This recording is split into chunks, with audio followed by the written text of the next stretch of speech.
देश के प्रधानमंत्री नरेंद्र मोदी बेटी बचाओ बेटी पढ़ाओ का सपना देखते हैं, तो वहीं उनके सपने को साकार करने के लिए उत्तर प्रदेश के मुख्यमंत्री अपनी रात की नींद और दिन का सुकून सारा चीज़ निछावर कर देते हैं उनके सपनों को सच करने के लिए। नमस्कार, मैं अमित कश्यप और आप देख रहे हैं हंगामा टाइम्स न्यूज़।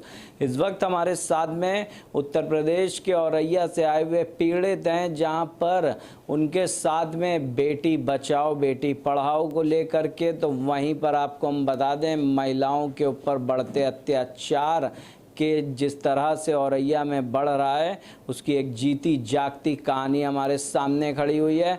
हमारे साथ में पीड़ित छोटी बहन की बहन हमारे साथ में, उनसे पूछेंगे आखिरकार क्या मामला है, किस तरह से उनकी बहन के साथ में छेड़छाड़ हुई और दबंगों ने किस तरह से अपने नापाक इरादों को कामयाब बना करके उस लड़की की ज़िंदगी ही ख़राब कर दी। हम जानेंगे। क्या नाम है आपका? मेरा नाम आयुषी गौतम है। तो आयुषी, क्या मामला है, कहाँ का है तुम्हारे औरैया के, किस थाने का है? औरैया थाने का। अच्छा, औरैया थाने का है। क्या हुआ था? 14 अप्रैल को मेरी बहन घर के पास में बना एक शौचालय की तरफ गई थी। उस तरफ कुछ दबंग लोग आए और उसके साथ में छेड़छाड़ की घटना कारित की और मारपीट की। हम लोगों ने ललकारा तो हम लोगों के साथ भी मारपीट की। हम लोग थाने पे गए लेकिन हमारा मुकदमा नहीं लिखा गया। जब हमने मुकदमा न्यायालय से लिखवाया तो हम लोगों पे दबाव बनाया जा रहा है बराबर कि मुकदमा वापस कर लो, नहीं तो तुम्हें जान से मार देंगे। जब हम लोग मुकदमा वापस नहीं लिया तो बराबर मारपीट कर रहे हैं, जान से मारने की कोशिश की। तो क्या हुआ फिर? पुलिस बराबर हमें ही धमकाई जा रही है और जो विपक्षी लोग हैं, आरोपी लोग हैं, उन लोगों का कोई कुछ नहीं कर रहा है। वो लोग खुलेआम गुंडागर्दी कर रहे हैं, कभी दिन में मारते हैं, कभी। आप लोगों की शिकायत पर कोई कार्रवाई की? कोई कार्रवाई नहीं की, केवल मुकदमा लिख दिया बस, और उल्टा क्रॉप केस हम लोगों के ऊपर और 308 का लिखवा दिया।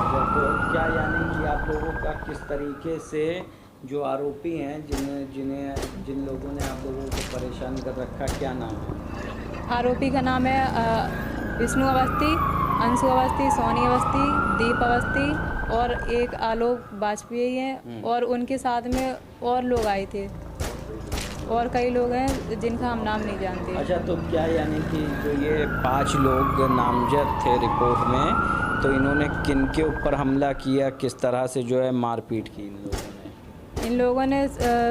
14 अप्रैल को मेरी बहन के साथ में छेड़छाड़ की, फिर उसके बाद में मेरे साथ में छेड़छाड़ की और तालाब में मारपीट की मेरे साथ और मेरे भाई के साथ। और फिर उसके बाद में जब घर वाले परिवारजन और लोग आ गए तो मेरे परिवार के ऊपर भी मारपीट की। तो यानी कि परिवार में कौन कौन थे आपके? पिता, माता? मम्मी और पापा थे और मेरी बहन थी और एक भाई था। तो पिताजी को कितनी चोटें आई थी? पिताजी को काफ़ी चोटें आई और भाई को भी काफ़ी चोटें आई, लेकिन हम लोगों की कोई डॉक्टरी नहीं हुई। और जो दूसरा विपक्षी था उसकी डॉक्टरी हुई और उसको फर्जी तरीके से फर्जी मेडिकल बनवा दिया गया और उसको CFI का एडमिट करवा दिया। तो उत्तर प्रदेश के मुख्यमंत्री से या अपने औरैया ज़िले के जो भी आला अधिकारी हैं उनसे क्या गुहार लगाना चाहोगी? उनसे हम न्याय लेना चाहते हैं कि हमें न्याय मिले, और उसी के डर से मेरी बहन आज दिन तक पढ़ने नहीं गई। अच्छा, तो क्या आपकी बहन ने इन दबंगों के डर से पढ़ाई भी छोड़ दी? जी सर, पढ़ाई भी छोड़ दी, पढ़ने भी नहीं जाती है। रास्ते में ये लोग घेरते हैं, हमें भी घेरते हैं। और मेरे पिताजी को अभी 18 तारीख को मारपीट की है। अच्छा, 18 मई को। तो हमारे साथ में इनके पीड़ित पिता भी हैं, उनसे जानेंगे कि किस तरह से उनको चोटें आई और क्या यानी कि उस समय का मंजर था। बताइए, क्या नाम है आपका? अवधेश कुमार है सर जी। और हम बड़ी माता मंदिर के पास सेटरिंग लगी थी, वहाँ गए थे तो काम था, उन्हें बुलाया और ये लोग पहले से तैयार थे, घात लगाए बैठे थे। इनके पास में दुकान पड़ती है 2 मकान बाद, तो हमने देख नहीं पाया, पीछे से आई, ये लाठी डंडों से हमला कर दिया और गिर गए, हम बेहोश हो गए। सर 45,000 रुपये हमारे पड़े थे, वो निकाल लिए इन लोगों ने।